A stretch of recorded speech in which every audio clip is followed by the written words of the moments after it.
प्रथमतः आपल्या आदरणीय मुख्याध्यापिका काकडे मॅडम यांचे मी आभार मानतो आणि आपल्याला एक प्रेरणा देणारे विचार या ठिकाणी मी प्रेरणा देते। आज की बुलंदियों को छुए तो इसके लिए सर्वप्रथम आपको अपना व्यवहार बदलना होगा। इसके लिए सबसे पहले आप अपने मन से घृणा, ईर्ष्या, द्वेष आदि विचारों को निकाल कर बाहर करें। जब आप अपने भाग्य का धन निर्माण करें, इस बात का विश्वास रखें कि सब कुछ आपके हाथ में है, क्योंकि आप ही तो अपने भाग्य का निर्माता है। मनुष्य एक ऐसा प्राणी है जिसे प्रकृति ने, निसर्ग ने सब कुछ दे रखा है। इतना ही नहीं, प्राकृतिक गुणों के यदि किसी प्राणी में कुशलता है तो वो अपने कौशल से दूसरों के गुणों को अपनाकर और भी अधिक गुण संपन्न हो सकता है। उदाहरण के लिए हम मछली के भांति चलते क्यों नहीं, लेकिन हमारे मन में उसके भांति तैरने की इच्छा जागृत हुई तो हमने तैरना सीख लिया। पक्षियों की भांति हमारी परवाह करने की इच्छा हुई तो हमने हवाई जहाज बना ली। इस प्रकार प्रकृति ने, निसर्ग ने मनुष्य को सब कुछ दे रखा है, वो सब कुछ कर सकता है। अतः प्रकृति से प्राप्त सुविधा का लाभ हम घर में उठाते हैं, हम जैसा मूर्ख भला और होगा। प्रकृति ने हमें क्या नहीं दिया, उसने हमें एक ऐसी शक्ति दी, बल्कि जादू शक्ति दी है जिससे हम सब कुछ पा सकते हैं। हाँ, ये अलग बात है कि हम उस शक्ति को पहुंचा नहीं पा रहे। एरिस्टोटल ने एक बार चौराहे पर खड़े होकर चिल्ला चिल्ला कर कहा था, इस दुनिया में सब कुछ है, जो चाहो सो पाओ, पर पहले अपने को उस योग्य बनाओ। अरस्तु ने योजना बनाई, योजना बनाकर उस पर अमल करें, बराबर प्रयत्न करें। एक दिन आप अपनी इच्छा पूर्ति करके रहोगे, एक दिन आपको सफलता अवश्य मिलेगी। यदि हम सतत विकासमान है तो हमारी शक्तियां क्षीण नहीं हो सकती। जिस प्रकार घर का कूड़ा प्रतिदिन झाड़ू से साफ करना पड़ता है, उसी प्रकार मन के कूड़े को प्रतिदिन साफ करें। निरंतर नए विचार, आगे बढ़ने के विचार, प्रगति के विचार, उन्नति के विचार मन में लाए, तब शक्तियों को क्षीण करने की क्रिया स्वयं समाप्त हो जाएगी। हमारे मन तथा शरीर में निरंतर विकास की क्रिया जारी रहना स्वाभाविक है। इसमें बाधा तब पड़ती है जब मन पर दूषित विचारों का आक्रमण होता है। मन पर दूषित विचारों का आक्रमण तभी होता है जब हमारे मन में खालीपन होता है। जब तक हम अपने मन में विकास के विचार रखते हैं, तब तक अवनति के विचार नहीं सकते। प्रगति के विचार है तो अवनति के विचार नहीं सकते। मन को नवीन तथा तरोताजा करने के अनेक उपाय हैं। इस विषय में हम सबके भिन्न भिन्न अनुभव हो सकते हैं। हम देखते कई बार हमारे मन में दुख और निराशा की छाया आश्चर्यजनक रूप से लुप्त हो जाती है। दुख के घिर आए बादल हट जाते हैं, उनके स्थान पर हर्ष की धूप खिल उठती है। कम से कम कुछ समय के लिए जीवन के प्रति हमारा दृष्टिकोण बदल जाता है। कई बार हम अनुत्साहित और निराश हो जाते हैं और अकस्मात कोई शुभ समाचार आ जाता है और हमारा हृदय हर्ष से गदगद उठता है। अथवा कोई असौर सहृदय व्यक्ति आ जाता है जो हमारी मनस्थिति में पूर्णतया परिवर्तन ला देता है, या कोई परम प्रिय मित्र आकर सारा वातावरण ही बदल जाता है। अथवा अचानक किसी सुंदर स्थान अथवा देश की यात्रा करने का अवसर प्राप्त हो जाया करता है। उसके प्राकृतिक सौंदर्य का लेप हमारे हृदय को शीतल कर देता है।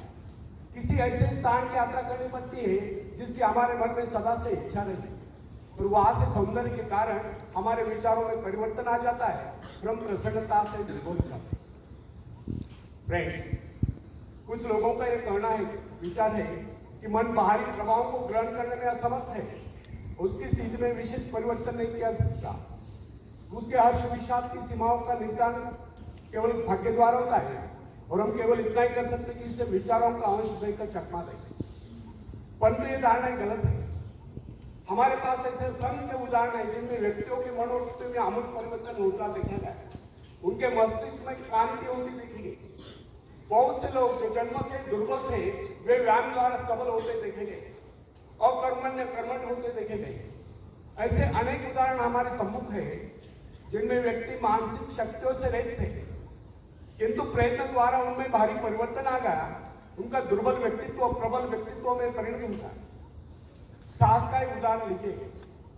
बहुत से सफल व्यक्ति पहले इस गुण से रहते थे। खतरा था कि उनका समस्त भविष्य अंधकार में था, परंतु माता पिता या गुरु की शिक्षा का उन पर ऐसा प्रभाव पड़ा कि उनके जीवन की धाराएं बदल गई। इससे यह सिद्ध होता है कि मनुष्य उपदेश या शिक्षा प्राप्त करके या अभ्यास से विचारों में क्रांति ला सकता है। फ्रेंड्स, साहस पर मनुष्य का जन्मसिद्ध अधिकार है। साहस के भाव परिपक्व होने पर वही व्यक्ति जो पहले कायर समझा जाता था, शौर्य और पराक्रम के कारनामे कर लोगों को चकित कर देता है। जब हम भय, संदेह, निराशा से ग्रस्त स्थिति में होते हैं, तब हम सही निर्णय नहीं कर पाते। उचित एवं ठोस निर्णय केवल उसी समय किया जा सकता है जब मस्तिष्क सही स्थिति में हो। निराशा, क्रोध, भय, ईर्ष्या, द्वेष आदि के बादलों से घिरकर अंधकार में न हो। भय तथा चिंताग्रस्त मनस्थिति में कभी किसी महत्वपूर्ण विषय पर निर्णय नहीं करना चाहिए। जब मन निर्मल, संतुलित, शांत हो, कोई भी निर्णय उस समय करना चाहिए। उस समय जो योजना बनाई जाए केवल उन्हीं को कार्य करने का प्रयत्न कीजिए। भय, क्रोध आदि के आवेग पर मानसिक शक्तियां बिखर जाती है। उस समय मन एकाग्र न रहने के कारण निर्णय गलत होते हैं। यदि मनुष्य सही शिक्षण प्राप्त करे या मन को अभ्यास कराए तो निराशा, क्रोध, ईर्ष्या, द्वेष आदि विचारों को कुछ क्षणों में अपने मन से निकालकर बाहर कर सकता है तथा प्रसन्नता का अनुभव कर सकता है। प्रसन्नता, आशा, आकांक्षा, उत्साह इन भावनाओं के आते ही मन का अंधकार दूर हो जाता है। अतः व्यक्ति को चाहिए कि इन रचनात्मक विचारों को हर समय अपने मन में रखे। सभ्यता की प्रत्येक नई आवश्यकता मानव मस्तिष्क में चुनौती देती है। तो जिस प्रकार जानवरों तथा मनुष्य के शरीरों में जलवायु तथा वंश रक्षा के उद्देश्य से समय की आवश्यकता के अनुरूप लगातार सुधार होता चला गया है, उसी प्रकार आज के परिवर्तित आवश्यकता वाले संसार की मांग के अनुरूप मनुष्य को भी अपने मस्तिष्क को सुधार कर मुकाबले के लिए तैयार करना होगा। मस्तिष्क पर जिन विषयों पर सोचने के बाद आपका उसी के अनुरूप अपने में परिवर्तन कर लेता है। वह नई कोशिकाओं का विकास कर लेता है, दुर्बल कोशिकाओं की मरम्मत कर लेता है तथा उन्हें मुकाबले के लिए तैयार कर लेता है। बड़े शहर के हलचल और शोरगुल में काम करने वाले व्यक्ति का मस्तिष्क विविध रूपों में विकसित होगा। वह शीघ्र सोचेगा, तेजी से गति करेगा, संघर्ष विविध कार्यों में द्रुत गति से चेष्टा करेगा। शीघ्र आ पड़ने वाली विविध आपातकालीन क्रियाओं का मुकाबला करने के लिए वह तुरंत कार्यवाही करने का अभ्यस्त हो जाता है। छोटे नगर कस्बे में रहने वाले व्यक्ति का मस्तिष्क भिन्न प्रकार से विकसित होगा, क्योंकि उसकी आवश्यकता इतनी विविध नहीं है और उसे तुरंत ही बहुत से निर्णय करने की आवश्यकता भी नहीं होती। यह कदापि न भूले कि प्रत्येक कार्य मस्तिष्क सम्मुख नई चुनौती उपस्थित करता है और उसकी आवश्यकता के अनुरूप ही मस्तिष्क अपनी काबिलियत का विकास कर लेता है तथा विशेष किस्म के काम के लिए अपनी शक्तियों को बढ़ाता है। विभिन्न धंधों, नौकरियों, व्यापारों एवं व्यवसायों के लिए विभिन्न प्रकार की शारीरिक तथा मानसिक चेष्टाओं की आवश्यकता होती है। इन आवश्यकताओं में तीव्र गति से निरंतर परिवर्तन होता रहता है। अतः जिस व्यक्ति का मस्तिष्क जितना अधिक ग्रहणशील, संवेदनशील, सूक्ष्म होता है, वो उतनी तीव्रता से अपने में परिवर्तन लाने में समर्थ होता है तथा नए संघर्ष में सफलता एवं विजय प्राप्त करता है। उदाहरण का एक पुरुष की आवश्यकता विशिष्ट होती है, अतः उसका मस्तिष्क उन्हीं आवश्यकता के अनुरूप विकसित होगा। वर्षों तक उसका मन निरंतर आध्यात्मिक विषयों के चिंतन में लीन रहता है। अतः उसके मस्तिष्क के विकास का स्वरूप एक वकील, व्यावसायिक एवं भवन निर्माण विशेषज्ञ से भिन्न होगा।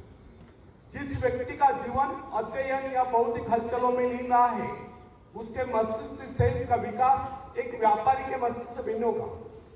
अध्यापक में विचारों की उन्मुक्तता, कार्यों में शिथिलता, भौतिक पदार्थ की प्राप्ति के आग्रह का अभाव, एकांत प्रियता दिखाई देती, जबकि व्यापारी में समझदारी, दूरदर्शिता, चतुरता, नियमबद्धता, समयबद्धता और फूर्ति दिखाई देती। महत्वाकांक्षा मस्तिष्क के विकास में परिवर्तन या सुधार लाने वाली प्रबल शक्ति है। महत्वाकांक्षा या अपने जीवन के उद्देश्य को तय कर लेना स्वयं अपने आप मस्तिष्क को विकसित करने की संभावना पर खोज करने में व्यस्त है। समय आएगा जब मस्तिष्क के विकास के रहस्य को मानव जान लेगा और इससे मनुष्य के चरित्र के विकास का कार्य सरल हो जाएगा। तब तक हमारे लिए इतना ही जान लेना पर्याप्त है। यदि हम अपने मस्तिष्क का ऐसा विकास चाहते हैं कि हमारा व्यक्तित्व सर्वप्रिय बने, तो इसके लिए सर्वप्रथम हमें अपने मन से घृणा, ईर्ष्या, द्वेष आदि विचारों को निकालकर बाहर कर देना होगा। जब यह गुण हमारे भीतर नहीं होंगे, तब हम हर क्षेत्र में अपने पांव जमा सकते हैं, दुनिया जहां से सहयोग ले सकते हैं तथा सफलता की ऊंचाइयों को छू सकते हैं। आखिरी में एक शेर मैं सुनाता हूं। तुम उड़ सकते हो मुक्त आकाश में, तो मुक्त आकाश के पंछी हो। तुम व्यर्थ ही करे हो, तुम भूल गए हो कि तुम्हारे पास पंख है। तुम पैरों से चल रहे हो, तुम आकाश में उड़ सकते हो। थोड़ा फड़फड़ाओ ताकि तुम्हें एहसास होगा। ध्यान सिर्फ भरोसा पैदा करने के लिए है। तुमने कुछ खोया नहीं, तुम सिर्फ भूले हो कि अपने पास पंख है, अपने पास पंख है। धन्यवाद।